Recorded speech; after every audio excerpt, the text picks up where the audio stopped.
કારગિલ યુદ્ધના નાયક કર્નલ સોનમ વાંગચુક પંચતત્વમાં વિલીન. લેહમાં હજારો લોકોએ અશ્રુભીની આંખે આપી અંતિમ વિદાય. લદ્દાખના લેહ ખાતે કારગિલ વિજયના પ્રણેતા અને ભારતીય સેનાના ગૌરવ સમાન કર્નલ સોનમ વાંગચુકના અંતિમ સંસ્કાર શુક્રવારે સવારે પૂર્ણ રાજકીય સન્માન સાથે કરવામાં આવ્યા હતા.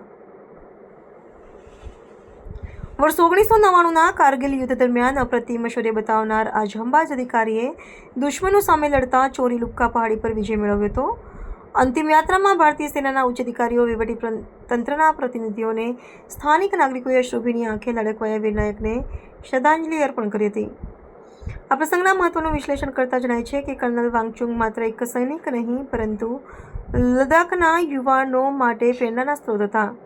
તેમને મળેલું મહાવીર ચક્ર એ તેમની અદમ્ય સાહસવૃત્તિનું પ્રણામ છે, જેના બેન્ડ દ્વારા શોકધૂન વગાડવામાં આવી હતી અને જવાનોએ હવામાં ગોળીબાર કરીને પોતાના પૂર્વ કમાન્ડરને સૈન્ય પરંપરા મુજબ વિદાય આપી હતી. લાયન ઓફ લદ્દાખના હુલામણા નામથી જાણીતા આ યોદ્ધાએ પ્રતિકૂળ હવામાન અને પહાડી વિસ્તારોમાં સેનાના વ્યૂહાત્મક વર્ચસ્વને સ્થાપિત કરવામાં ચાવીરૂપ ભૂમિકા ભજવી હતી.